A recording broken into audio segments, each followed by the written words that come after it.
We are 9 days, starting today, from the great centenary of the Apparitions of Fatima.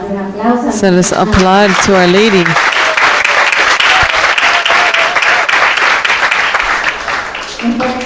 And so I've also wanted since beginning today that we do as a family a novena in preparation. It's not a normal novena in the sense, well, it's in the sense it's normal, a novena, but I'm going to write one every day. Every day I'm going to do them based on a message or an event of the event. And so today's you will hear it. Be attentive to your emails to receive the novena every day. In the afternoon, I'm inspired, so more or less in the afternoon. The morning, I'm a bit complicated. And so today I want to speak about the calls of Our Lady of Fatima. And like I told you, starting today, we've entered into a great novena. 9 days. We've spoken days before the centenary. And so we are speaking 9 days before celebrating the 100 years of the apparition of Our Lady in Fatima. Truly, we are privileged. We are a generation that's privileged, to which I've given 3 words that I would like for you to write down. The ones who listen to my radio program, we're going to listen to it again, but I think the generations that touched us to have the privilege to celebrate this centenary, it's up to us to live with celebration. We have to celebrate this centenary. We have to remember, and we have to respond. Celebrate, remember, and respond. It's the 3 words that I consider that are very necessary to truly live adequately. Such a great privilege. So let's say them out loud, so see if we remember. Celebrate, remember, and respond. We're going to celebrate the intervention, divine intervention, because it is an intervention of God to send His Mother. A divine intervention that through the maternal love of the Blessed Virgin Mary, she wanted to illumine, she wanted to detain and prevent the great threats of history. Through the maternal love of Our Lady, God wanted that in a history filled with shadows to bring her light. And that's why our Mother comes dressed like the sun. And the first experience, I don't want to get ahead, but the first experience that the children have is, even before Our Lady spoke to them, the first experience that they have is to be imbued by the light. With this, our Mother is telling us that she would come in a historic moment, dark, to bring the light of God. And so the apparition of Fatima speaks to us about the triumph of love over the dramas of humanity.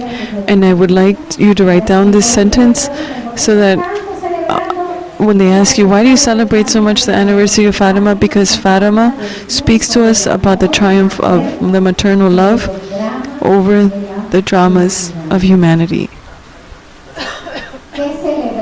What do we celebrate?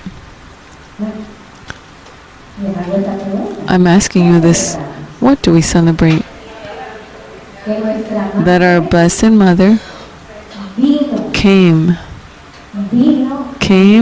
to visit us, to speak to her children, to show us the path, to speak to us about the difficulties of the dangers and the threats of all the shadows of our last century.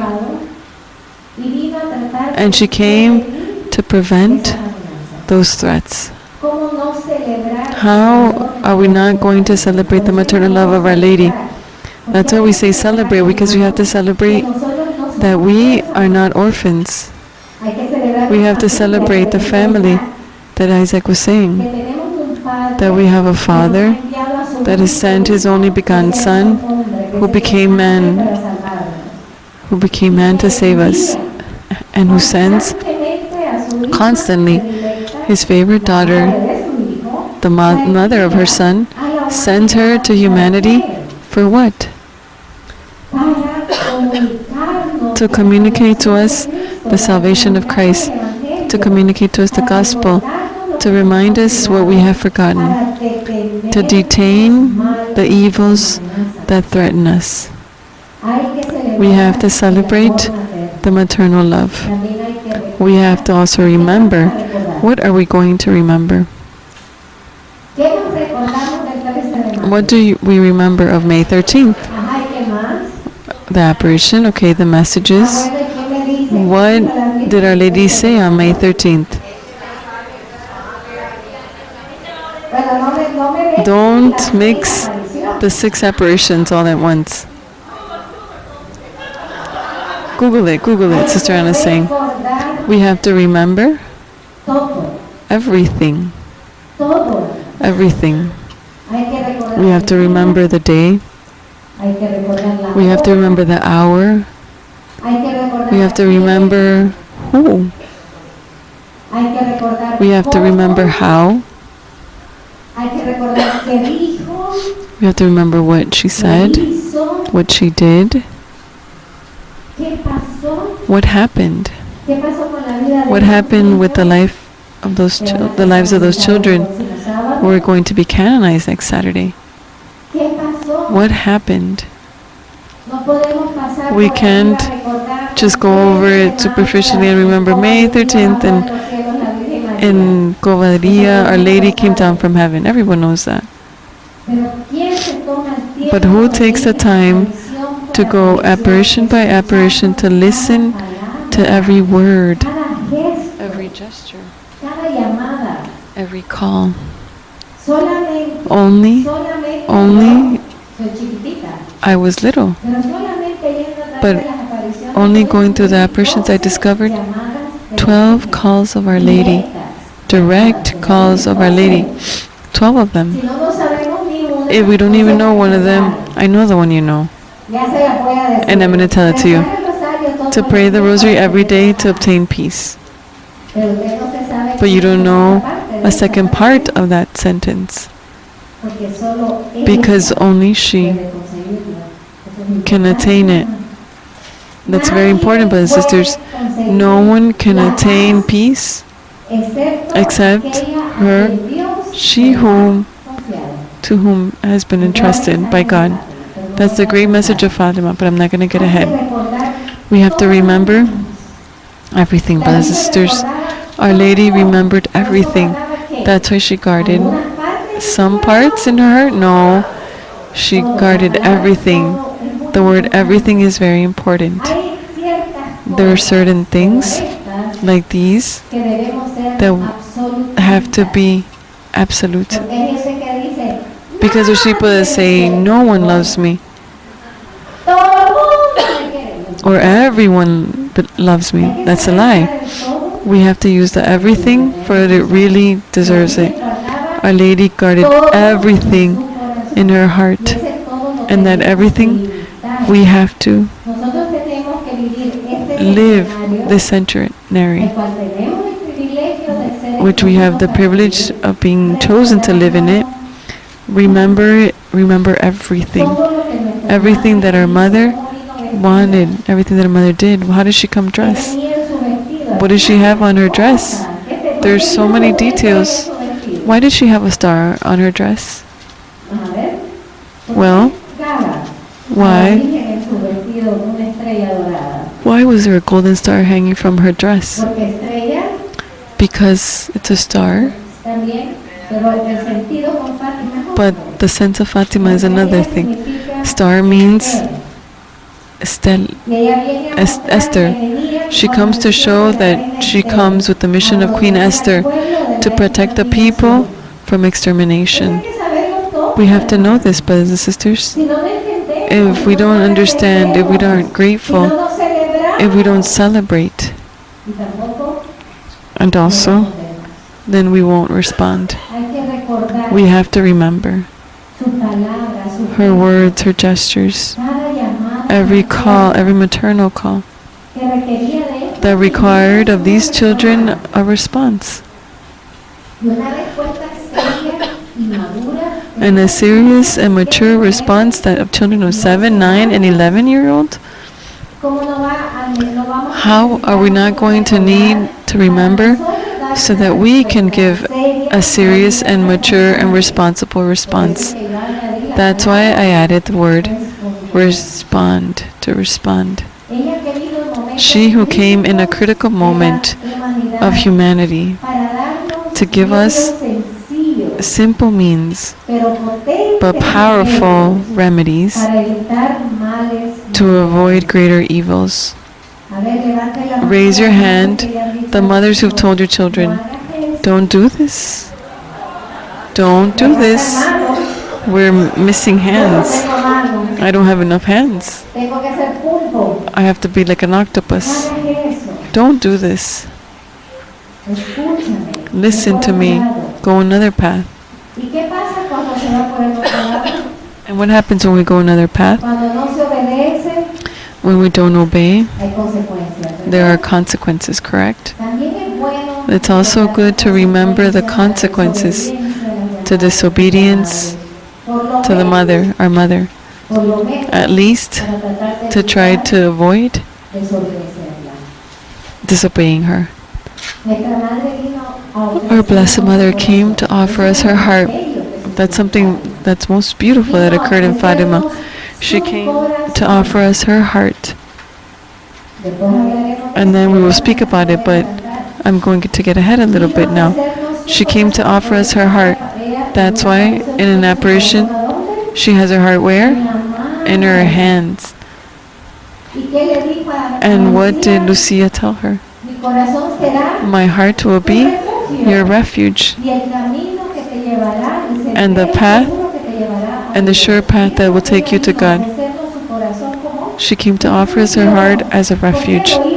Why? Because we were needed. Who seeks refuge? The one in danger, the one in the storm, the one under the rain. She came to offer us her heart as a house of refuge. The only way of entering into the house as a refuge is through the consecration. That's why she came to speak about the consecration. She came to speak to us about the great dangers that went through humanity. Why would humanity go through these dangers, these great dangers? Because humanity stayed away from God, strayed away from God, and because humanity offended God so much. Because offending God so much, imagine 100 years offending God so much. Imagine now how it is. How is it today? Our Lady came also to remind us of our final destiny. Each one of us knows where we're going according to how we have lived. Because we sow, we reap what we sow. Since the first apparition, Our Lady is speaking to the children about heaven and about purgatory. And in the third, she speaks about, she shows them hell. Not only speaks to them about it, but shows them hell. I read about that, and all my hair stand out. All the ones I have, I don't have.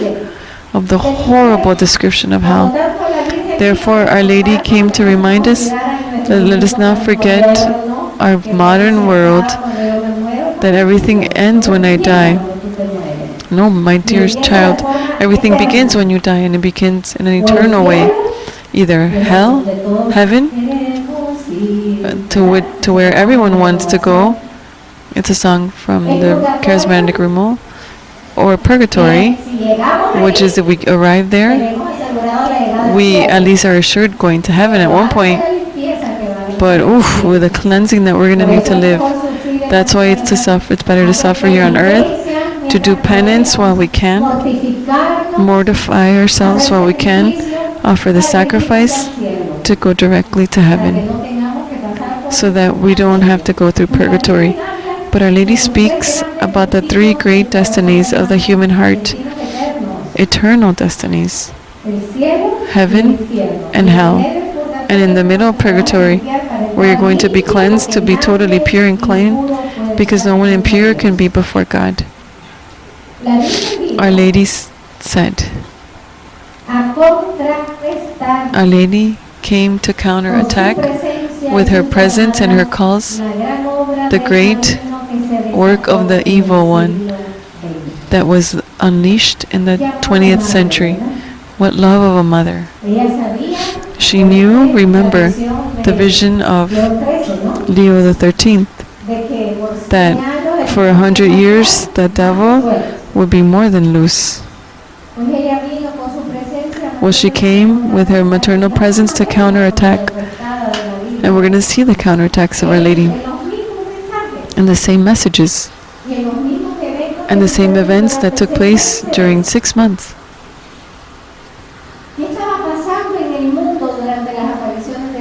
What was happening in the world during the apparitions of Our Lady?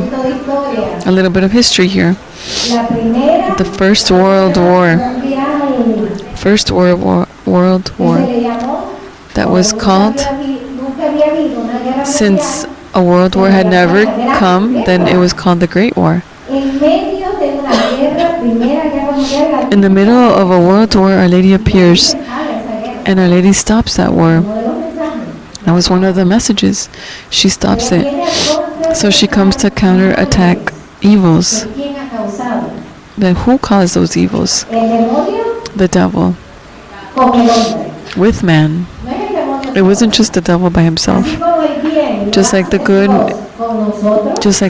God does it through us, with us.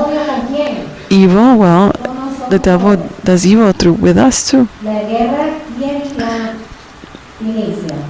Who began the war? Man. We did. An act of love. Who begins it? Man. That's why Our Lady always comes to ask the conversion of the human heart. Because everything evil or everything good needs the cooperation of man to take place. Our Lady came to introduce her presence in all human dimensions, in history, in religious structures, civil structures, juridical, family, etc., etc., etc. She came to speak about the great threats that would come over the church.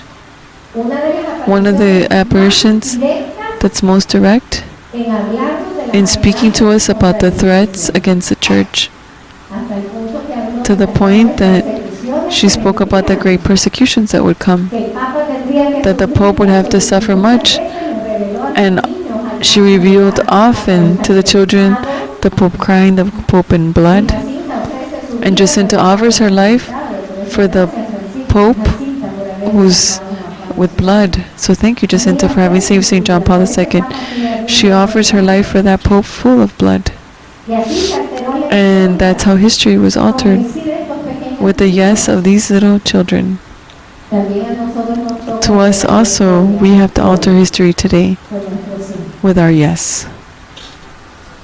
Our Lady came to speak to us that the church would suffer great persecutions in the entire world, and in many ways. Raise your hand, those who have not gone through this. That is, we know what she spoke, right?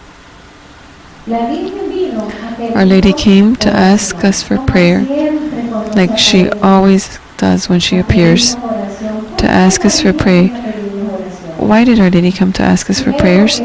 First, because only with prayer can the human heart be converted, but also because with prayer we can look more and more like God, but also because only prayer has the power to move mountains. Our Lady came to ask us adoration, reparation, Eucharistic reparation. Fatima is a Eucharistic apparition par excellence. Remember the little children with the angel. The prayers of reparation that the angel teaches the shepherd children. He appears with the chalice and the host. And what do the children do when they see the angel coming with the host and the chalice?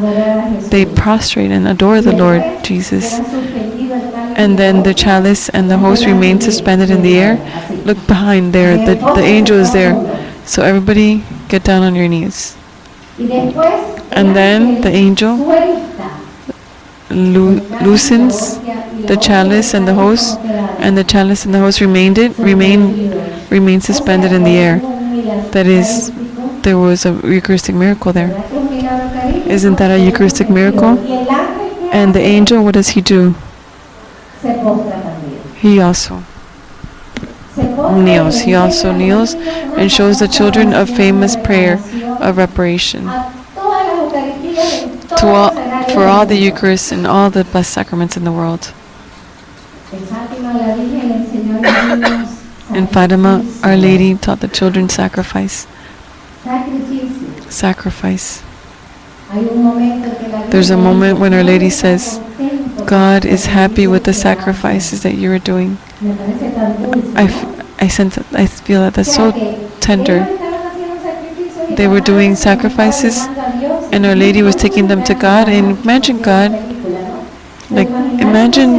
God saying, tell him that I'm happy with those sacrifices. The only one, the one that I want, are the cords that you're placing in your waist.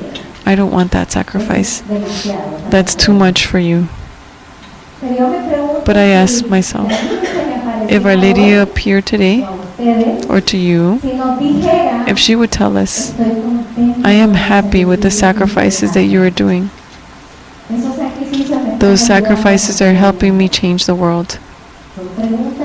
There are questions that we have to ask ourselves during this centenary, brothers and sisters. The first sacrifice you'll ask me is, which one is it? Well, who has gone to Fatima from here? Almost everyone. And the ones who haven't gone will go in September. We have to go. I've told everyone in the radio, if you have a destination place to go, I'm like in the TV commercial, it has to be Fatima. Next year it's not a centenary, it passed. Brothers and sisters, the ones who have come to Fatima, all of us have done the way of the cross. Is it short or long? It's long. We have to spend all afternoon to do this. And we return to the hotel a little bit tired, yes. Those children had to walk that path. It wasn't such a nice path as it is now. From their house and that path to encounter Our Lady. That's a sacrifice. It's a sacrifice to have multitudes in front of them. It was a sacrifice to be persecuted, even threatened to death. Our Lady asked them directly, penance for sinners. Brothers and sisters, how many times in the day do we say, I'm not going to eat this, even though I'm dying to have an ice cream, but I'm not going to eat it, and I'm going to offer it for the conversion of sinners. That is to remember the centenary of Fatima. Our Blessed Mother asked the children much penance, because it's the only way to convert the human heart and to purify it. Since we're so attached to earth, we can't respond to the calls of heaven. We're so attached to our flesh. We can't elevate ourselves to look more and more like Jesus and our Blessed Mother. Our Lady asked the Holy Rosary for peace, and she didn't say once a week. She said daily, daily. Can you imagine if all the Catholics of the world, beginning with 1917, all the Catholics in a century, entire century, began to pray the Rosary daily for peace? Don't you think that we would have had the Second World War? Do you think that we would have had communism? Do you believe that we've had everything that we've already had? No. What does this mean then?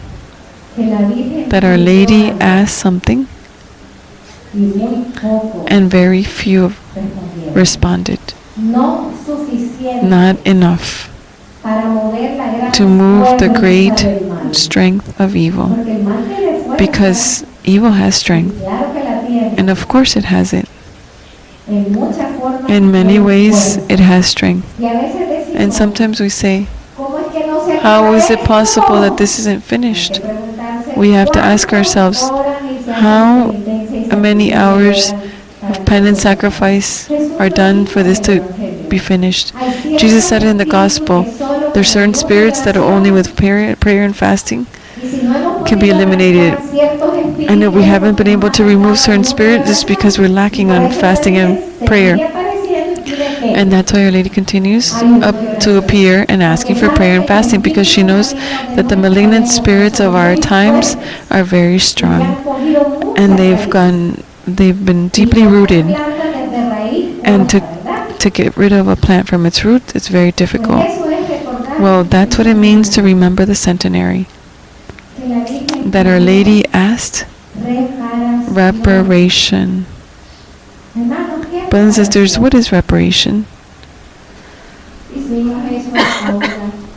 We did this. I'm sorry, Lord, because you've spoken to me so many times and I haven't listened. I've said, oh, the cenacle was beautiful today, Friday. And Monday I don't remember what happened, what the Lord said. Because we don't guard it in the heart. Because on Saturday nor Sunday we don't pray about it. Because if we truly pray every word that we listen to, that word would become flesh in our interior. We have to do much Eucharistic reparation, brothers and sisters. Every day there's news of Blessed Sacraments that are offended.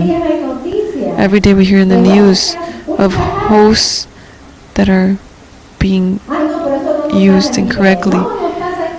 And we say, no, it doesn't happen here. Of course, it happens here. Brothers and sisters, here in Miami, they find hosts underneath the pews. Of course it happens. And how many Holy Communions are sacrilegious? And what happens to Jesus when he's received sacrilegiously? I'm not going to answer. I'll allow him to answer when you get to heaven. But my poor opinion is that he is scourged still. He is scourged in every sacrilegious communion. I would have already put him in prison, but he's not in prison.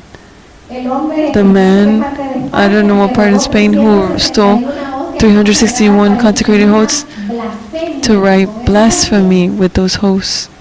A work of art, supposedly. Brothers and sisters, we have to do much Eucharistic reparation.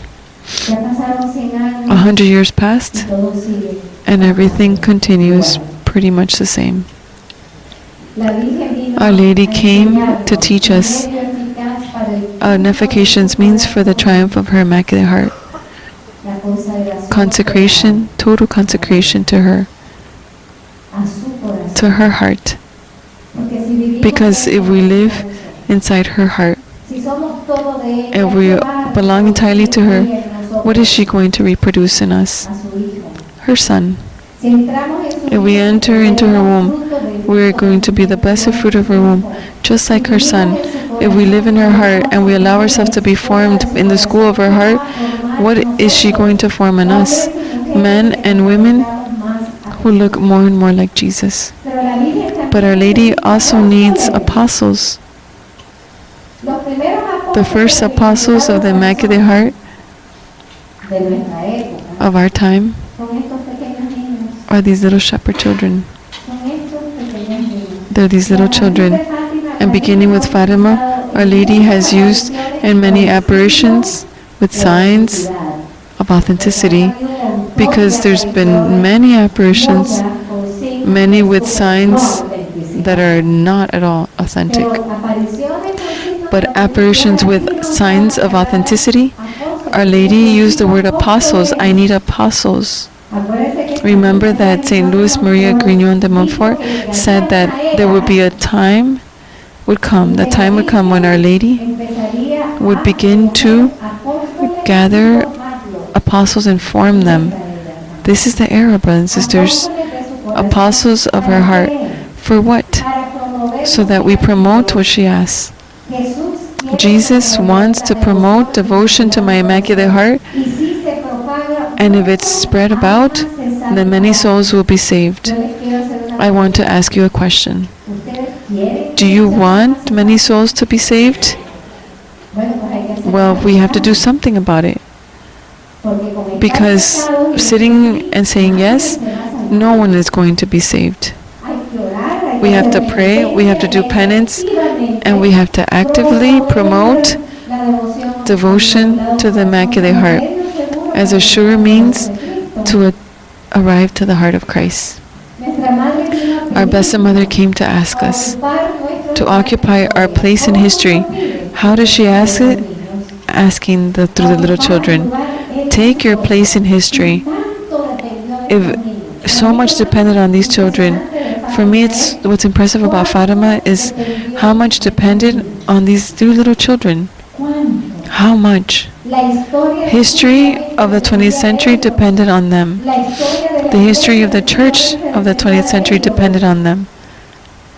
And it turns out that today, parents say, no, don't speak about suffering in front of my children.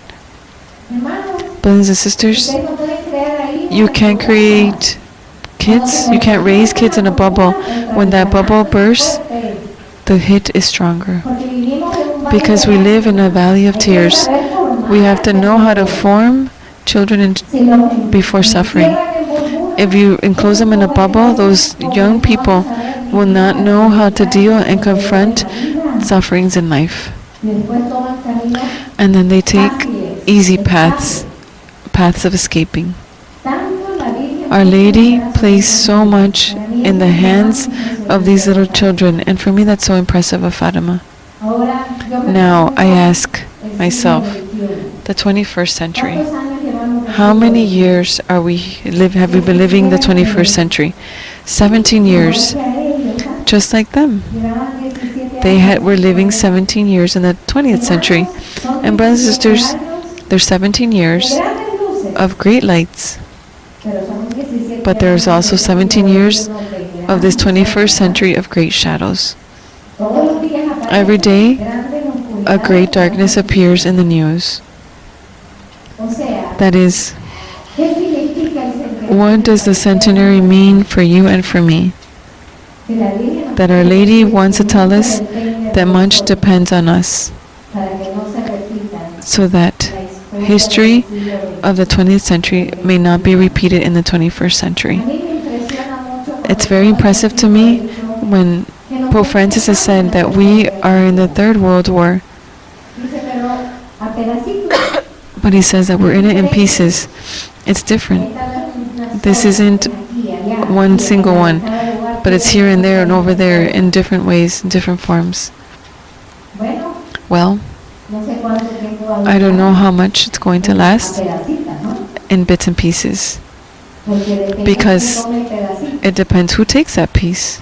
We have a great responsibility of transforming this century with prayer, penance, sacrifice, and with mission, apostolic mission, with that ardor that the Lord placed and Our Lady place in these children. Our mother always appears, will always appear when we need her the most. Someone asked me, what did your heart experience before the centenary of Fatima?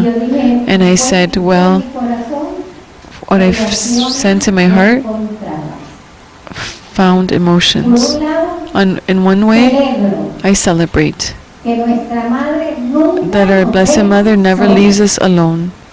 And we have to celebrate that because she's always done it and she will always do it. And if Our Lady has to appear in all the parts of the world, she will do so. What is necessary to save her children. On one aspect, I celebrate that she said in Fatima, don't be afraid, I will not leave you alone.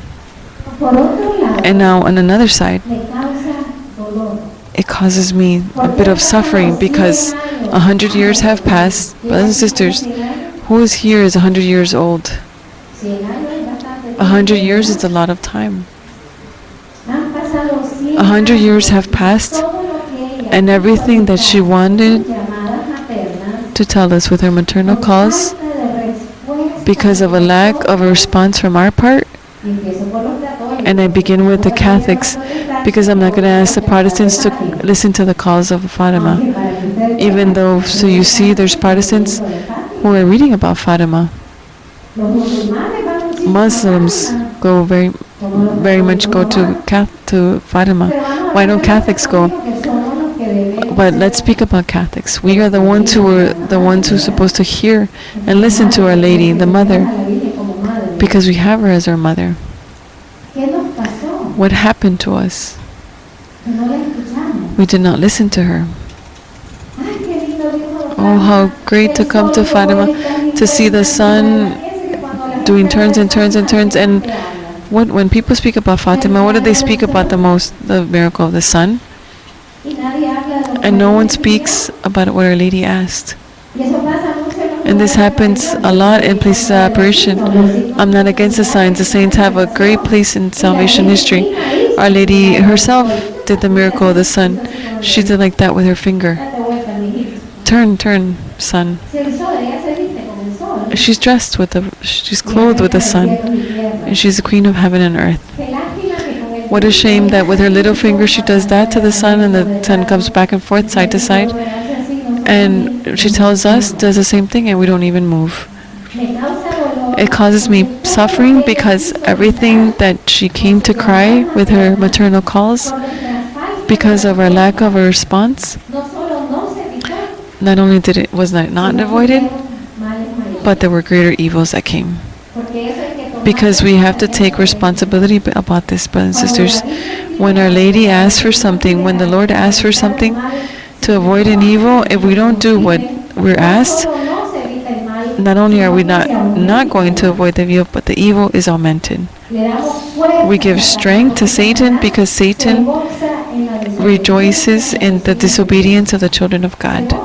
He is overjoyed about that because he's the prince of disobedience. Reading Ezekiel chapter 12 in Holy Land, I said, this surely is what Father said. Forgive me, Lord, because I'm speaking in the name of the Father, but this is surely what God said to Our Lady when on May 13th He was going to send her.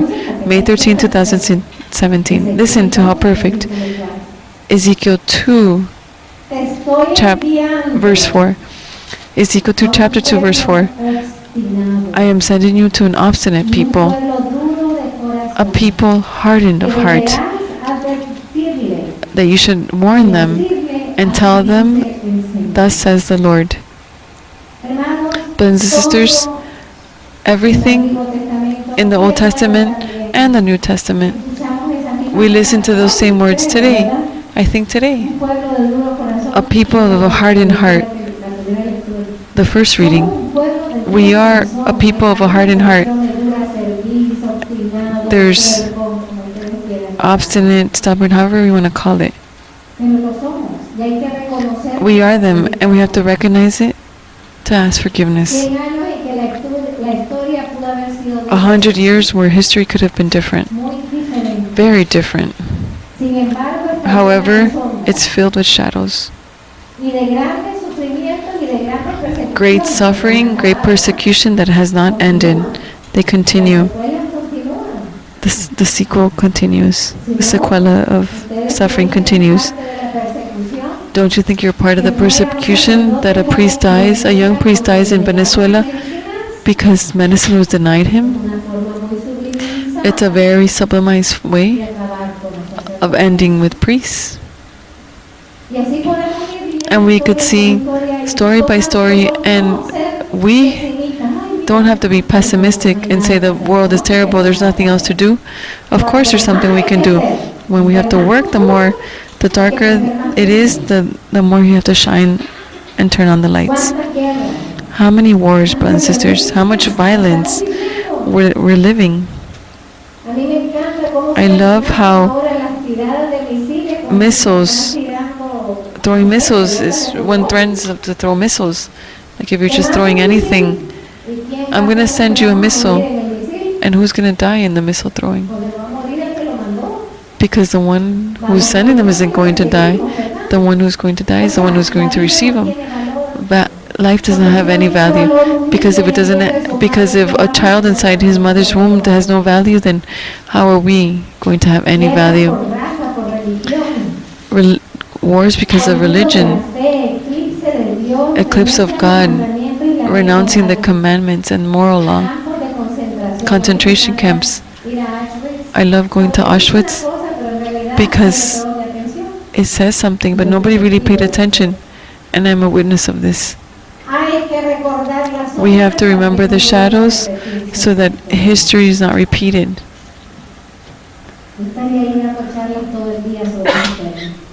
I would spend there giving talks about that. We remember the shadows, we live the shadows, and we don't change. We don't change. We have lived a history that could have been different, just like it was different for St. John Paul II. If John Paul II would have died in 1981, brothers and sisters, history would have been very different, not only for him, but for each one of us, the entire church, and for humanity. The Berlin Wall would not have fallen. There wouldn't have been so much light, so much majesty. Don't tell me that these shepherds don't have many reasons to be canonized. They have plenty of reasons. We have to celebrate these 100 years with a question. Mother, what do you need of us today? What do you need of us today? She will answer each one of us. She will answer it as a family. But the only thing I know is that Our Lady needs today Franciscos, Jacintas, and Lucias. You don't have to be little, but we need men and women that when Our Lady says, are you willing to embrace whatever suffering that God allows for you? For the conversion of sinners, in reparation to Immaculate Heart, and in reparation to my son. Are you willing to do anything for this world to change? What did the children say? Yes. Yes, we want to. Our Lady needs apostles of a yes, a permanent yes, coherent yes, solid and serious yes. Not one day yes and other days no. The Lord said that your yes may be a yes and your no be a no. What we Catholics, I'm saying this because I'm a Catholic, I'm not criticizing, but I think that we are very inconsistent as Catholics. Today I fast. Oh, I had such a headache, and so next week I'm going to change. And that's how we proceed. We never remain with our solid yes. And the devil is demolished with the yeses. That's why the feet of Our Lady, which was permanent, she crushed the head of the serpent. We go to a cenacle, then we don't go to the other one. We go to a First Saturday meeting, and then we don't go to the other one. How can God form a people that's solid, strong, ready? A people that's ready for whatever. If our yes is also a no.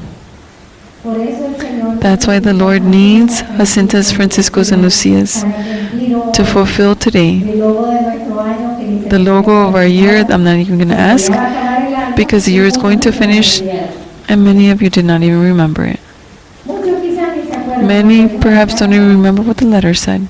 And I don't know if any of you didn't read it at all. I do them so that you do them. I don't do them so that you do them. I do them because God asks of it. The one who reads it will grow. The one who follows what it says will grow. And the one who doesn't misses out. It's so simple as that. I will go to heaven, or at least purgatory, because I did the will of the Lord. That the Lord asked of me for this family. But God needs, and Our Lady needs, protagonists of her plan. Not the ones who are seeking self-protagonism, but the ones who are seeking to be active in fulfilling the designs of mercy that they have for humanity. This centenary is motive for celebration, but also great challenges for our generation. We are witnesses of the history of the 20th century, and that's why we have to prove that everything that Our Lady says was true. That when Our Lady said, if you do what I ask of you, what a good mother. If you do what I tell you, then many souls will be saved and you will have peace. But if you don't stop offending God, that is the cause of everything that happened, what was it? The offense to God. People believe that you can offend God and nothing happens. Nothing happens. When someone tells me, God punishes, of course God punishes. There's people that don't want to speak about this. God punishes, but we have to understand how. How does God punish? He doesn't send you evil. You looked for it yourself. The punishment of God is not avoiding the consequences that you deserve. That's the punishment. It's not like He sends you an evil. God does not send any evil, St. Paul says. God only gives you good things. But if I go steal a bank and the police gets me, well, it's not God's fault. And I will go to prison, well deserved, because I am a robber. To pay for consequences of our offense is punishment. A well-deserved punishment. Our Lady said, if we don't stop offending God, in the kingdom of, in the reign of Pius XI, another war will begin. And I say, wow, if I heard this, I have to know what's going on when I'm there. But if Our Lady appeared and said this, if you don't do what I say, in 2024, the nuclear explosion will come. I would even do crazy things. I would start screaming out in the streets. I don't know, but Our Lady is exact. And she said, if you don't stop offending God, why was she so exact? So that we can prove it. That in the reign of Pope Pius XI, another great war would start. And it was during the reign of Pius XI, World War II. How many millions died, brothers and sisters? Any historian here? Around 20 million. Do you know what 20 million people are? 20 million people that could have lived if we had responded to the cause of Our Lady. Countries destroyed, nations oppressed by totalitarian systems, all of this happened. And everything Our Lady wanted to avoid. That's why this centenary I find myself with mixed emotions. Joy for her maternal intervention and suffering because what she wanted to avoid, we did not help to avoid it. Our Lady of Fatima appeared 6 times. Very important because you have to know history. How many times did Our Lady appear? 6. From when to when? May 13th to October. At least the basics, we have it very clear. And in those 6 apparitions, our Blessed Mother was like maternally drawing a map so that we individually, like a family, like a church, we could, in the moments of shadows and threats, like St. John Paul II said of the last century, we can also find the lights of God. We could also remember that the Lord is the Lord of history, and that the enemy has power over the world because we give it to him. Notice, the one who is Lord of history is not Satan, it's Jesus Christ. I hope this remains clear. But we have to help the Lord and Our Lady to triumph in history. What did you ask for today? That something in the intentions that Trump signed? Protect religious freedom? Let us applaud for the triumph of the Immaculate Heart.